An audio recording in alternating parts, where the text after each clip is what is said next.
안녕하세요. 저는 재활용도 안 되는 쓰레기 같은 전 남편과 끝을 낸 30대 여자입니다. 제 전 남편을 본 사람이라면 제가 재활용도 안 되는 쓰레기라는 표현을 쓴 게 의아할 거예요. 왜냐면 전 남편은 겉으로 보기에는 정말 멀끔하고 멀쩡한 오히려 1등 신랑감 같은 모습이거든요.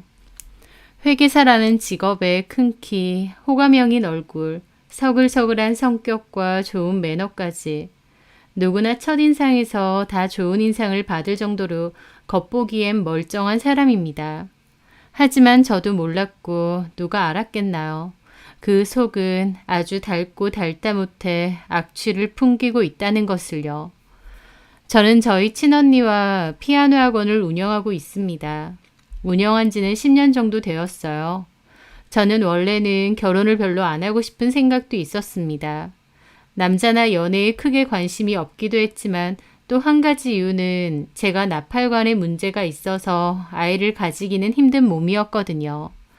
아무래도 결혼을 하면 이세를 낳는 것도 생각해야 되는데 저는 생식기관 쪽에 문제가 있고 아이를 낳을 수 없는 몸이기 때문에 일찌감치 결혼에 대한 생각도 접었던 것이죠.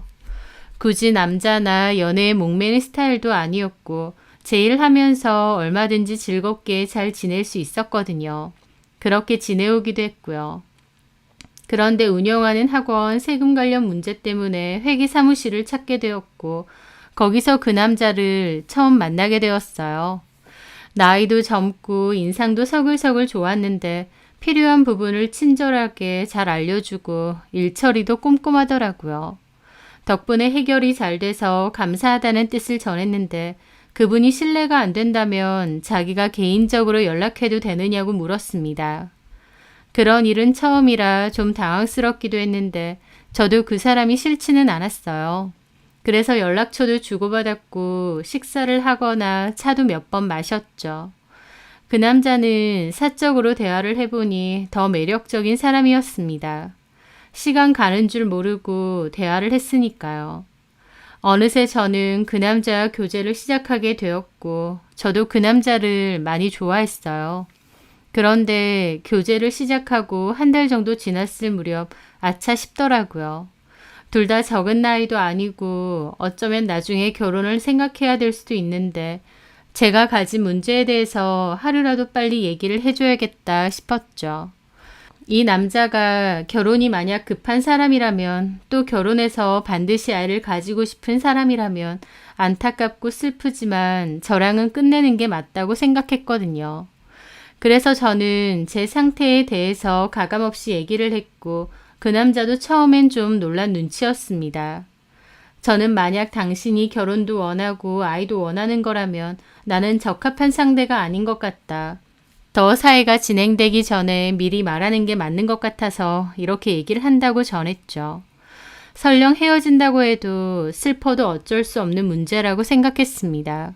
그런데 그 남자는 그 후에 자기가 많이 생각해봤다며 그런데 상관없을 것 같답니다. 자기도 굳이 아이를 낳아야 되는지까지는 모르겠고 저만 있으면 될 것 같다면서요. 저는 아이 낳는 문제는 그렇게 간단하게 생각할 게 아니지 않냐고 했는데 그 남자 하는 말이 요즘은 난임도 많고 본인들이 원해도 안 가져지는 경우도 많지 않냐면서 자기도 그냥 하는 말이 아니라 굳이 아이가 있어야 될 필요를 모르겠다고 했죠. 저는 당신은 그렇게 생각할지언정 부모님 생각은 다르지 않겠냐고 했더니 실은 부모님 두 분 다 돌아가셨고 지금 자주 뵙는 분들은 고모와 고모부라는 겁니다. 남편을 여태까지 키워주신 분들이라고 하지만 친부모님들이 아니라고 했죠. 어쨌든 그 남자의 말은 제 건강상의 문제가 저희 만나는 데 있어서 아무 상관없고 저랑 헤어질 수 없다는 거였습니다. 저는 솔직히 그 남자가 그렇게 말해주는 게 너무 고맙기도 하고 감동이기도 했어요. 내가 나중에 아이를 못 가질 수도 있다는데 그럼에도 나만 있으면 된다고 말하니 저도 마음이 찡했죠. 그렇게 그 남자와 저는 교제를 잘 해왔고 1년 반의 연애 끝에 결혼도 하게 되었습니다. 저희 부모님도 환영하셨고 그 남자네 고모와 고모부도 저를 예뻐하셨어요. 모두에게 축복받는 결혼이었고 그 남자와 저는 행복한 부부가 되었습니다. 제 주변에서는 제가 결혼 잘했다는 얘기도 많았어요. 남편이 회계사라 직업도 좋은데 인물도 좋고 성격도 좋고 무엇보다 저만 사랑하는 사랑꾼이라면서요. 제 친구들은 저더러 결혼 안 한다더니 제일 남자 잘 물어서 시집 간다며 놀리기도 했죠. 마냥 행복한 신혼 시절이니만큼 저도 그런 장난스런 말들에도 마냥 행복하기만 했고요. 남편과 저는 결혼해서도 서로를 잘 챙기고 위하며 살았습니다. 저는 특히 남편의 건강에도 신경을 좀 쓰려고 노력했어요. 남편은 잦은 야근과 많은 업무량 때문인지 자주 피로감을 호소했고 제가 봐도 피곤해하는 기색이 자주 보였거든요. 저도 학원에서 일을 하긴 하지만 남편보다는 훨씬 근무 시간이 짧았기 때문에 전반적인 집안일이나 요리는 제가 맡아서 했는데요. 남편을 위해서 식사도 많이 신경 쓰고 식사 외에 영양제도 잘 챙겼죠. 그러다가 한동안 남편이 입맛이 없다고 잘 먹지도 않고 살이 자꾸 빠지는 겁니다. 그 모습이 안쓰러웠는데 저희 친언니가 한의원 가서 약을 좀 지어 먹는 게 어떻겠느냐 하더라고요. 영양제보다는 한약을 먹으면 살도 좀 오르고 건강에도 좀 더 좋을 거라면서요. 마침 제 친구 중에 진주라는 이름의 친구가 한의원 데스크에서 일을 했거든요. 잘됐다 싶어서 그 친구에게 물어봤죠. 그 친구는 기력이 허할 때 한약 먹으면 좋다고 자기네 병원이 약을 잘 지으니까 예약하고 한번 오라고 하더군요. 저는 남편에게 얘기를 했더니 바쁜데 거기 갈 시간이 있느냐 나보고 좀 대신 가달라고 했습니다. 하지만 가서 진맥도 짚어보고 한의사에게 그 상태를 정확히 보여야 제대로 한약이 나온다며 시간 없더라도 잠깐이라도 가서 진료를 받아보라고 했죠. 내 친구 진주가 거기서 일을 하니까 좀 더 편할 거다라고 얘기하면서요. 진주도 저희 결혼식에 왔기 때문에 남편도 낮 정도는 익을 것 같았어요. 남편은 알겠다고 했고 그 후에 약을 지어왔습니다. 저는 꼬박꼬박 남편에게 약을 데워줬고 남편도 나름 열심히 잘 챙겨 먹더라고요. 그렇게 몇 달 정도 약을 잘 먹었습니다. 3개월 정도만 먹으면 된다고 해서 먹었는데 어느 날 진주가 저희 학원 앞으로 찾아왔더라고요. 그러면서 한약 한 채를 주는 겁니다. 한 달치라고 하면서요. 이게 뭐야? 니네 남편이 우리 원장님한테 3개월만 먹겠다고 했나 봐. 근데 한 달치 정도 더 먹으면 훨씬 나을 것 같아서 내가 해왔어. 친구의 말이 좀 놀랍기도 하고 고마우면서도 뜬금없기도 하더라고요. 내가 이거 돈 보내줄게. 됐어. 이거는 내가 너한테 주는 선물이야. 뭐하러? 전에 나 너한테 500만 원 빌린 적 있잖아. 그때 네가 흔쾌히 빌려줬고. 그건 네가 금방 갚았잖아. 어쨌든 그런 것도 고맙고 하여튼 이건 내가 직원가로 싸게 했으니까 부담 갖지 말고 남편 먹여. 알았지? 그래 고맙다 야. 이렇게까지 신경 써주고. 저는 친구에게 너무 고맙더라고요. 그래서 그날 친구에게 밥을 샀었죠. 하여튼 그 한약도 챙겨와서 남편에게 말했고 남편도 대수롭지 않게 여기며 잘 챙겨 먹었습니다. 그때까지는 한약을 미리 잘 챙겨 먹인 게 다행이라고 생각했어요. 왜냐면 남편은 그맘때부터 일이 훨씬 더 바빠졌거든요. 야근도 많고 일이 너무 많다고 힘들어했죠. 저는 고생해서 일하는 남편이 짠했고 그럴수록 식사 잘 챙기라고 남편을 응원해주는 방법밖에 없었습니다. 그런데 하루는 남편이 늦게 들어와서 샤워를 하고 있을 때였어요. 남편은 폰을 식탁 위에 올려뒀는데 마침 톡이 와서 울리더라고요. 무심코 남편의 폰을 보게 되었는데 미리 보기 창으로 카톡 내용이 뜨잖아요. 그런데 거기에 뜬금없는 내용이 있었습니다. 오늘하고 내일은 내가 오피스텔 쓴다. 라고요. 이름을 보니까 남편의 친구가 보낸 카톡이었습니다. 오피스텔을 쓴다고? 이게 무슨 말이지? 싶었죠. 잠시 후 남편이 나왔고 저는 친구한테 카톡 왔다고 전해줬어요. 그러면서 물어봤죠. 근데 자기야, 우연히 봤는데 병섭 씨가 자기한테 오늘 오피스텔은 내가 쓴다라고 하던데 무슨 오피스텔? 제 물음에 남편은 자기도 잘 모르겠다고 친구한테 물어본다고 하더니 병섭이가 잘못 보냈대. 다른 친구한테 보낸다는 걸. 라고 하더라고요. 남편이 아무렇지 않게 말을 하기에 저도 알겠다고 했습니다. 그 오피스텔이라는 게 뭔지 나중에 그 실체를 알았을 때 저는 까무러쳤지만요. 그렇게 얼마의 시간이 흐르고 남편이 또 야근을 한다고 연락이 왔을 때였습니다. 저는 볼 일이 있어서 남편 사무실 인근에 있었는데 그 전화를 받았죠. 피곤하겠다 걱정을 하다가 마침 저녁 시간이고 하니 도시락을 사줘야겠다 싶은 거예요. 회계 사무실 직원들 것까지 전부 다요. 그래서 인원수대로 도시락을 샀고 남편 사무실로 곧장 갔죠. 그런데 모두 정신없이 바쁘게 일하고 있는 줄 알았는데 사무실이 아예 불이 꺼져 있는 거예요. 다 퇴근을 하고 문을 닫은 거였죠. 저는 너무 황당했습니다. 불과 3, 40분 전에 저한테 야근한다고 늦을 거라고 했는데 정작 사무실은 문을 닫았으니까요. 저는 남편에게 전화를 걸었습니다. 자기야, 지금 어디야? 그런데 남편이 내가 아까 야근한다고 했잖아. 사무실이지. 라는 겁니다. 너무 대놓고 거짓말을 하는 것이었죠. 그렇게 말하는데 거기다 대고 나 지금 사무실 앞인데 무슨 소리냐 라는 말이 순간 안 나오는 겁니다. 남편이 나에게 뭔가를 속이고 있구나 라는 생각이 들었고 본능적으로 티를 내지 말자는 생각이 들었거든요. 저는 황당한 기분을 뒤로하고 일단 알겠다고 하며 전화를 끊었죠. 그리고 그날 저녁 몰래 남편의 블랙박스를 확인했습니다. 남편은 정말 6시에 퇴근을 했는지 차에 올라탔고 어디론가 출발했어요. 어디로 가나 싶었는데 통화하는 내용도 들리더라고요. 야, 오늘하고 내일은 내가 쓰는 거 알지? 오지 마라. 라고 말이죠. 그 순간 전에 친구가 보냈던 그 문자도 떠올랐습니다. 오피스텔 오늘은 내가 쓰겠다 라고 했던 그 말이요. 설마 하는 생각이 들었는데 남편은 어느 오피스텔 건물 지하 주차장으로 들어간 게 찍혔죠. 아주 익숙하게요. 그리고 시동을 끄더니 저한테 전화하는 음성이 들렸습니다. 자기야, 나 오늘도 야근. 오늘은 특히나 일 많아서 늦게 갈 것 같아.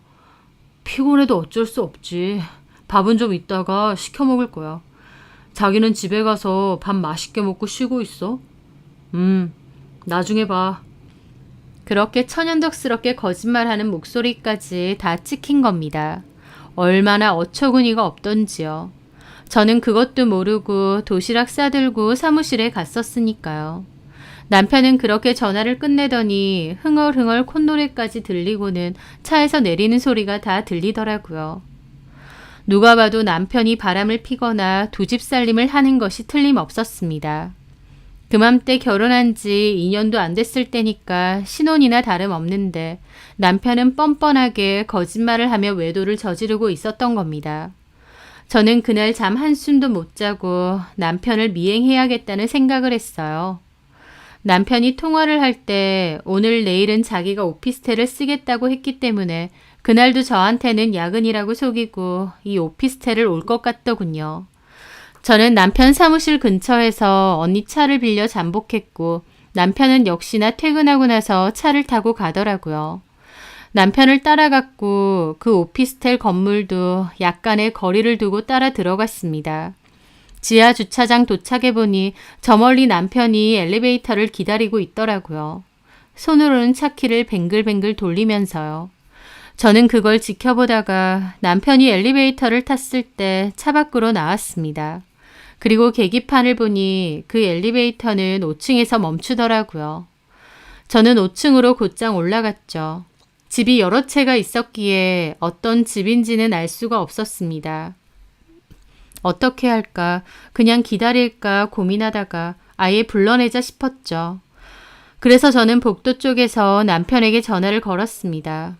첫 통화는 안 받기에 문자로 너무 급한 상황이니 전화를 받으라고 보냈어요. 그리고 다시 전화를 걸었죠. 이번엔 받더라고요. 여보세요? 저는 일부러 죽어가는 목소리로 말했습니다. 자기야, 나 지금 배가 너무 아파. 맹장 터진 것 같아. 뭐? 맹장? 당장 여기로 와줘. 아, 처형한테 전화해봤어? 모르겠어. 빨리 와줘. 지금 당장. 아, 알았어. 그렇게 저는 전화를 끊었고 기다렸습니다. 얼마 뒤 그중 한 문이 열리더니 남편이 나오더라고요. 그리고는 문 안에 있는 누군가에게 자기야, 내가 나중에 연락할게. 라고 하는 겁니다. 저는 그때를 놓치지 않고 남편에게 달려갔죠. 남편은 갑자기 제가 눈앞에 나타나니 입이 떡 벌어졌습니다. 저는 남편을 밀치고 조금 열려져 있던 그 문을 확 열어 제꼈어요. 그리고 안으로 쳐들어갔죠. 그랬더니 안에는 속옷 차림의 여자가 식탁에 앉아 있다가 놀라서 일어나는 겁니다. 그 모습을 제 눈으로 직접 보니 정말 경악스럽더라고요. 남편은 놀라서 따라 들어왔고 저는 이 여자 누구냐고 했죠. 남편은 나가서 우리끼리 얘기하자는데 저는 그 앞에서 남편의 싸대기를 있는 힘껏 날렸습니다. 그리고 이 여자 누구냐고 그랬는데 갑자기 남편이 아이씨라고 하더니 그대로 그냥 나가버리는 겁니다. 도망을 가는 거였죠. 어디 가냐고 따라가려다가 남아있는 그 내연녀를 쳐다봤어요. 그 여자도 힐끗 제 눈치를 보고 있더라고요. 그때 제 눈에 띈 건 식탁 위에 올려져 있던 그 여자 폰이었어요. 저는 그 여자 폰을 뺏어서 그대로 밖으로 달려나갔습니다. 그 여자는 식겁해서 따라오려고 했지만 속옷 차림이어서 어쩔 줄 몰라 하더라고요. 저는 그렇게 나가서 제 번호를 찍고 전화를 걸었습니다. 그 여자 번호를 알아내려고 한 것이죠. 그렇게 복도에 있으니 대충 가운을 걸친 그 여자가 쫓아나와서 지 폰 달랍니다. 저는 그 여자에게 따졌죠. 너, 저 남자 유부남인 거 알았어, 몰랐어? 몰랐어. 됐어? 반말하면서 뻔뻔하게 나오는 겁니다. 뭐 이런 년이 다 있나 부하가 치밀더라고요. 지 폰 내놓으라고 소리를 지르며 제 손에 들린 폰을 억지로 뺐더라고요. 하는 짓이 너무 상스럽고 수치심도 없는 것 같아서 업소 여자인가 싶기도 했죠. 너 술집 다니는 애야? 뭐라는 거야. 사람을 뭘로 보고. 이 미친년이 바람 펴놓고 진짜 뻔뻔하네. 그쪽 남편한테나 얘기해. 왜 나한테 난리야? 야, 너랑 바람 폈으니까 너한테 얘기하지. 번호 땄고 상간소송 갈 줄 알아. 너 뭐 하는 년인지 내가 다 알아낼 테니까. 네 마음대로 하세요. 하면서 그 여자는 그 오피스텔로 다시 확 들어가더라고요. 저는 혈압이 수직 상승하는 기분을 느끼며 남편에게 전화를 걸었습니다. 남편은 받지 않았어요. 저는 이를 갈며 집으로 돌아갔습니다. 너무 화가 나서 무슨 정신으로 집에 돌아왔는지도 기억이 안 날 정도였죠. 그날 남편은 돌아오지 않았고 저는 다음날 남편 사무실로 쳐들어갔습니다. 남편은 식겁하면서 밖에 나와서 얘기하자고 했지만 사무실 안에서 얘기하자고 하고 문을 닫았습니다. 도망갈 땐 언제고 자기가 다 잘못했고 미안하다. 그런 애랑 다시는 안 만나겠다 그러는 겁니다. 저는 그럼 그 여자한테 전화해서 지금 얘기하라고 했어요. 남편은 알겠다면서 그 여자에게 전화를 걸었고 저는 그 상황을 다 녹음했죠. 남편이 그 여자에게 전화해서는 다시는 연락 말고 보는 일 없도록 하자고 했어요. 그런데 그 여자가 뜬금없는 소리를 하는 겁니다. 오빠, 나 임신했는데 그럼 어떡해? 라고 말이죠. 정말 경악 그 자체였죠. 남편도 그건 몰랐는지 놀라서 저를 보더니 전화를 확 끊더라고요. 저는 남편에게 제가 할 수 있는 모든 쌍욕은 다 퍼부은 것 같습니다. 사무실 밖의 직원들도 놀랄 정도로요. 저는 남편에게 그냥 이혼하자고 하고 그 사무실을 나왔습니다. 그날 남편은 집에 와서 저에게 미안하다고 빌었고 저는 이혼할 거고 너랑 그 여자 상대로 상간소송 걸 거라고 했습니다. 그 여자가 임신했다고 하니 너도 내심 좋지 않느냐. 그 여자랑 재혼해서 아이 낳고 살아라. 보내주겠다 그랬죠. 남편은 그 여자랑 그럴 생각 전혀 없다고 자기가 말해서 정리를 하겠다고 그러는 겁니다. 하지만 저는 더 이상 아무 말도 하지 않았어요. 남편이 바람을 피웠다는 것도 너무 괴롭지만 그 상대 여자가 아이를 가졌다는 사실은 더 가슴 아프더라고요. 너무 싫고 끔찍한 상황이지만 저 더러운 꼴 보기 싫어서라도 내가 비켜주겠다는 생각이 가득했죠. 남편은 그 여자와 정리할 거다. 아이도 잘 얘기해보겠다며 계속 저랑 이혼은 못하겠다고 버티고 있었습니다. 저는 그때 너무 힘든 시간을 보냈죠. 학원에서 여전히 웃으면서 아이들을 가르쳤지만 속은 완전 썩어나고 있었고 뭘 어떻게 해야 하다 갈팡질팡하고 있었으니까요. 그러던 와중이었습니다. 갑자기 진주가 학원 앞으로 찾아왔어요. 괜찮으면 차 한잔 하자면서요. 저는 그맘때 남편과 이혼을 한 해 만에 골치가 아팠지만 겉으로는 전혀 티를 내지 않고 있던 상황이었습니다. 그래서 진주랑 카페를 가면서도 진주에게 일에 대해서 얘기를 할까 말까 고민을 했죠. 친구한테 이런 말도 안 되는 고민을 털어놓고 싶기도 했지만 또 한편으론 다른 사람에게 말하기 부끄럽기도 했고요. 그렇게 카페에 마주 앉았는데 진주가 잠깐 화장실에 다녀온다고 했습니다. 알겠다고 하고 기다리고 있는데 가만 보니 진주 가방에 산모수첩이 보이더라고요. 저는 좀 놀랐죠. 진주는 결혼도 안 했고 남자친구도 없다고 했는데 갑자기 산모수첩이 있으니까요. 저게 뭐지? 혹시 만나자고 한 게 저 얘기를 하려는 건가 싶어서 걱정이 됐습니다. 그렇게 진주가 자리로 돌아왔어요. 무슨 할 말 있어? 뭔데? 입이 잘 안 떨어진다. 그 말에 제가 그랬습니다. 저기 일부러 본 건 아닌데 네 가방에 저거 산모수첩 아니야? 봤어? 실은 병원 다니고 있어. 3개월 정도 됐고. 어머, 임신? 그렇구나. 저는 진주의 상황을 아니 섣불리 축하한다고 하기도 그렇고 애매하더라고요. 근데 누구? 너 남자친구 없다고 안 했어? 있어. 생겼어. 아, 그래? 잘 됐다. 누군데? 어떻게 만났어? 저기, 실은 서영아, 너한테 정말 면목이 없다.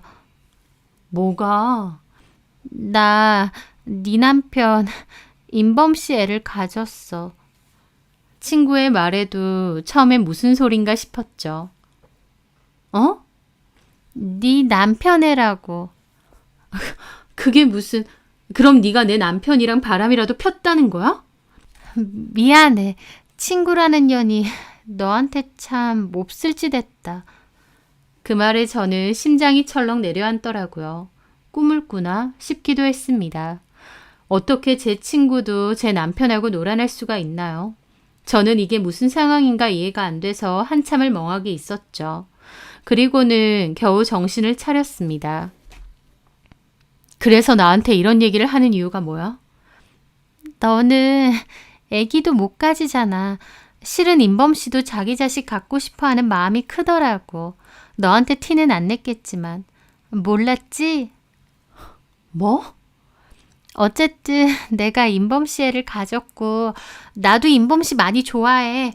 너한테 못할 짓인 거 아는데 이렇게 내가 애까지 가진 건 어쩌면 인범 씨랑 내가 진짜 인연이 아닌가 싶기도 해. 너 미쳤니? 터진 입이라고 아무 소리나 해? 도대체 언제부터야? 인범 씨가 우리 병원 진료왔을 때. 그때부터? 진주는 고개를 끄덕이더라고요. 남편이 피곤하다고 해서 친구가 일하는 한의원에 약 지으러 보냈더니 남편과 친구가 눈이 맞았던 겁니다. 그러면 그 한약 한 달치 더 준 건 뭐야? 네가 우리 남편한테 주고 싶은 걸 나한테 전달시킨 거야? 인범 씨가 너무 피곤해하길래. 저는 앞에 있던 물컵으로 진주 얼굴에 물을 확 부었습니다. 주변에 있던 사람들도 놀랐죠. 저도 제가 드라마에서나 나올 법한 그런 행동을 할 거라고는 생각도 못했습니다. 야, 이 미친년아. 네가 인간이야? 저는 그렇게 그 자리에서 일어나고 카페를 나왔습니다. 이게 도대체 무슨 상황인가 싶고 미치겠더라고요. 남편에게 무려 애까지 가진 내연녀가 하나도 아니고 둘이나 되는 상황이었어요. 이런 상황을 맞닥뜨린 사람이 세상에 몇 명이나 되겠나요?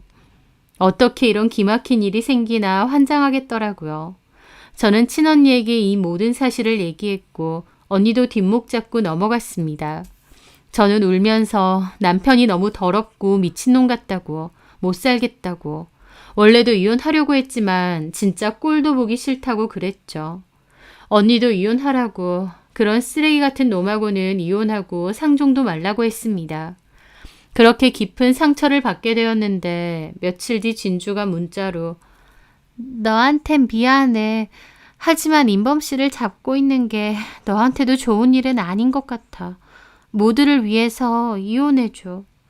라고 왔더라고요. 저는 완전 폭발해서 남편에게 이 문자 보라고 했습니다. 바람을 도대체 몇 명이나 피는 거냐면서요.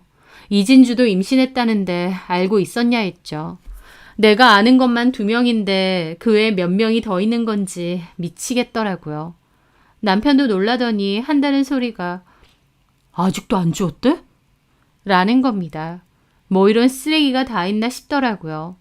남편은 저한테 변명이랍시고 제 친구가 임신 사실을 말했을 때 돈까지 쥐어주며 지우라고 했다는 겁니다. 하지만 친구는 안 지우고 저를 만나서 이혼을 해달라고 했던 거고요. 저는 남편에게 너는 갱생도 안 되는 쓰레기라고, 너 같은 인간이랑은 무조건 이혼할 거고 앞으로 네 마음대로 살라고 했습니다. 그렇게 저는 모든 증거들을 모아 변호사 사무실을 찾았고 이혼 소송과 두 상간녀와 남편에게 위자료 소송도 걸어달라고 했어요. 당연히 이혼 사유 충분했고 위자료 소송 소장도 바로 보냈습니다. 저는 신혼집에서 제가 해온 혼수들 중고 매장에 전화해서 싹 빼라고 했고 저도 문자로 통보 후 그 집에서 나왔습니다. 그런 파렴치한 인간과 더는 한 집에서 못 살 것 같았거든요. 소장은 각 상간녀들에게 전달된 듯 했고 소장을 받은 건지 진주는 저에게 연락해서 한번 보자고 하더라고요. 저는 차라리 잘됐다 싶어서 그 만남에 응했습니다. 그리고 개별룸으로 되어 있는 카페에서 만나게 되었어요. 아니나 다를까 진주의 손에는 소장이 들려 있더라고요. 저는 앞에 앉았죠. 사람 왜 부르는데? 나 이거 받았어. 네가 보낸 거지? 그래. 3천만 원이라니 너무한 거 아니야? 3천만 원이 너무해? 네가 한 짓은 안 너무하고? 나 별로 돈 없는 거 알잖아. 위자료 3천만 원도 못 내는 주제에 간도 크게 남의 남편 꼬드기고 바람 폈니? 미친년아? 야! 어따 대고 야래. 너 이제 내 친구 아니야. 더한 쌍욕도 할 수 있고 네 머리채 잡고 여기서 살풀이도 할 수 있어. 네 뱃속에 애가 있든 말든 내 알 바 아니거든. 그렇게 해줘? 제가 달라진 표정으로 얘기를 하니 진주도 움찔 놀라고는 가만히 있더라고요. 친구라는 년이 잘하는 짓이다. 뭐? 내가 못하는 임신 너는 했다고? 그래, 아주 잘했네. 친구 남편 애나 임신하고 아주 잘했다고. 근데 송인범한테 들으니까 너한테 돈까지 주면서 애 지우라고 했다며? 송인범은 너를 고작 그렇게 생각하는데 너는 이게 뭐니? 막말로 송인범도 네가 너무 좋다고 눈 뒤집혀서 이혼해달라는 것도 아니고 너 혼자 노란한 상황이잖아. 너 자존심도 없어? 그 말에 친구는 자존심이 상하는지 입술을 꽉 깨물더라고요. 고등학교 때부터 공부 못하고 머리 나쁜 건 알았는데 이렇게 머리가 안 돌아갈 줄 몰랐다. 소장 들고 와서 나한테 얘기하면 내가 그래 알았어 취하해줄게 그럴 줄 알았니? 내가 지금 너 요절내고 싶은 걸 참고 있는 줄이나 알아. 뭘 잘했다고 나한테 보자는 소리를 먼저 해? 네가 뭔데? 그 말에 친구는 혼자 부들부들 거리더군요.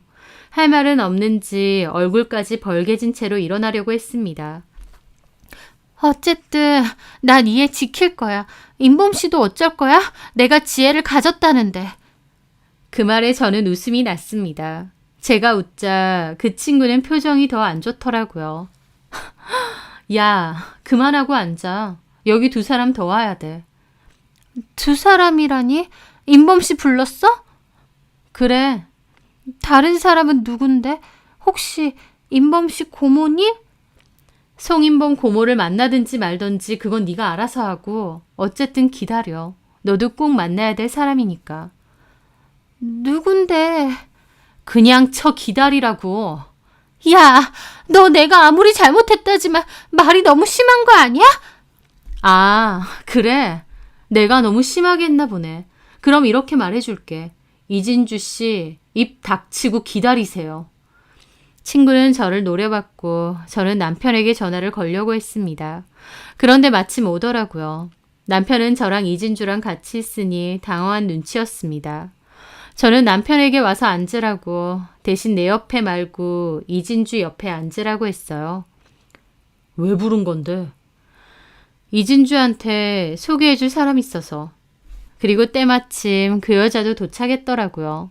네, 저는 남편 애를 임신했다는 그 오피스텔 상간녀도 함께 불렀습니다. 남편은 이 사실을 몰랐기 때문에 깜짝 놀라더라고요. 친구는 어리둥절해하고요. 그 여자도 황당한 얼굴로 자리에 오더군요. 뭐예요? 소장 보낸 거 합의해 줄 테니 오라더니? 마음 바뀌었어. 합의 안 해줄래. 뭐라고? 사람 똥개 훈련시켜? 어쩌라고. 위자료나 준비해. 그렇게 그 여자와 제가 실랑이를 벌이고 있으니 앞에 앉아있던 친구도 의아해하더라고요. 위자료 합의라니? 이 여자 누구야? 친구의 말에 그 여자도 티커운 얼굴로 친구를 바라봤습니다. 그래서 제가 그랬죠. 참, 둘이 인사하던가. 이 여자도 송인범 애가 졌대. 네가 좀 더 먼저 가진 것 같아. 제 말에 친구는 눈이 휘둥그레졌죠. 뭐라고? 그럼 본처나 두고 바람피는 놈한테 외도 상대가 너 하나일 거라고 생각했니? 송인범, 무려 오피스텔까지 임대해서 여자 데리고 와서 놀았더라. 지 친구랑 공유해서 쓰는 모양이야. 이 인간이 그렇게 쓰레기 같은 인간이야. 너네 둘 다 나한테 위자료 내놓고 이 쓰레기 같은 인간 나눠서 잘 가져봐. 난 더러워서 더 이상 못 살겠거든. 제 말에 친구도 그 여자도 경악을 했죠. 둘 다 임신했고 둘 다 송인범의 내연녀라고 하니까요. 송인범은 난처한 듯 어쩔 줄을 모르고 있었습니다. 친구는 송인범과 그 여자를 번갈아 보더라고요. 그 기막힌 표정이 혼자서 보기 아까울 정도였죠. 인범 씨, 이게 다 무슨 말이야? 이 여자랑도 만나고 있었어? 이 여자랑도라니. 나랑 오빠랑 1년 넘었거든? 너는 어디서 튀어나온 듣보잡이야? 오빠가 말해봐. 인연 뭐야? 인연? 야, 너 몇 살이야? 어따 대고 인연이래, 이 미친년이. 너 술집 다니는 애지? 하고 다니는 꼬락서니하고는. 뭐라고? 야, 이 미친년아. 어따 대고 술집 다니니 어쩌느니 개소리야. 그러는 너는 다 늙어 빠진 아줌마 주제. 아줌마? 하면서 친구가 눈이 돌아서 그 여자한테 가더라고요. 치려고? 치기만 해봐. 나 뱃속에 아이 있어.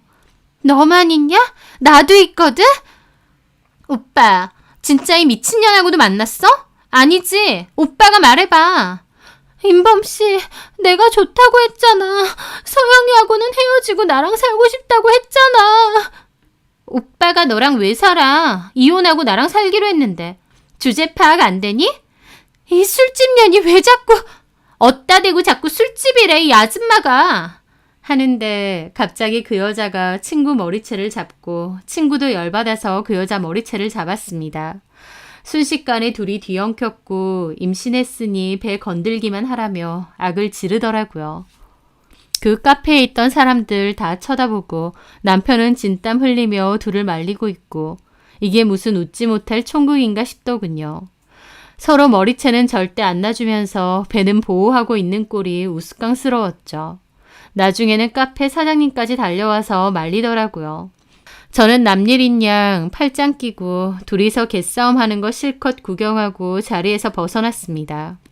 남편하고 바람난 상간녀라고 제가 머리채를 잡을 필요도 없었어요.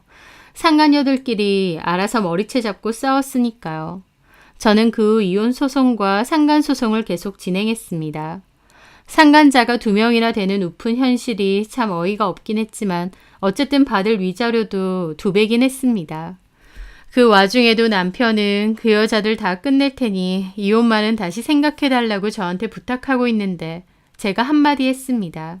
쓰레기는 쓰레기통으로 들어가라고요.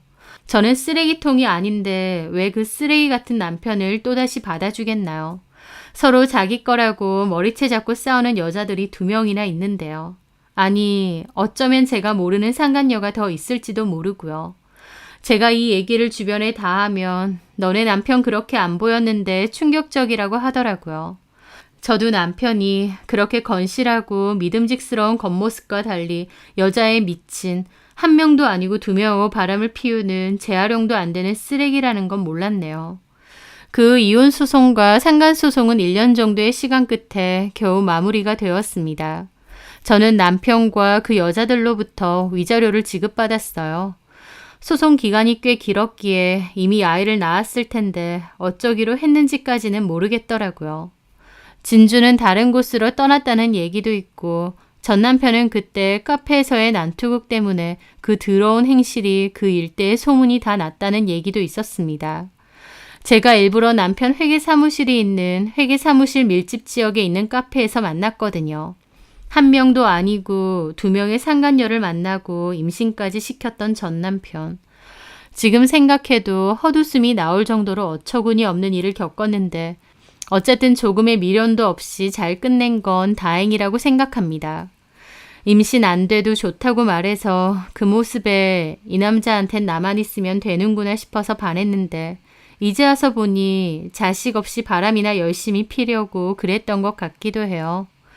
전 남편이 저에 대한 진심은 있었는지도 모르겠네요. 여자라면 사족을 못 쓰는 병인 것 같기도 하고요. 그런 남자랑 결혼하니 저도 참 기막힌 꼴을 당해야 했지만 어쨌든 잘 마무리가 되었으니 더 이상 생각 않고 살려고 합니다. 앞으로는 결혼 생각 없이 제 인생 잘 즐기고 행복하게 살아가려고요. 제 사연 들어주셔서 감사합니다.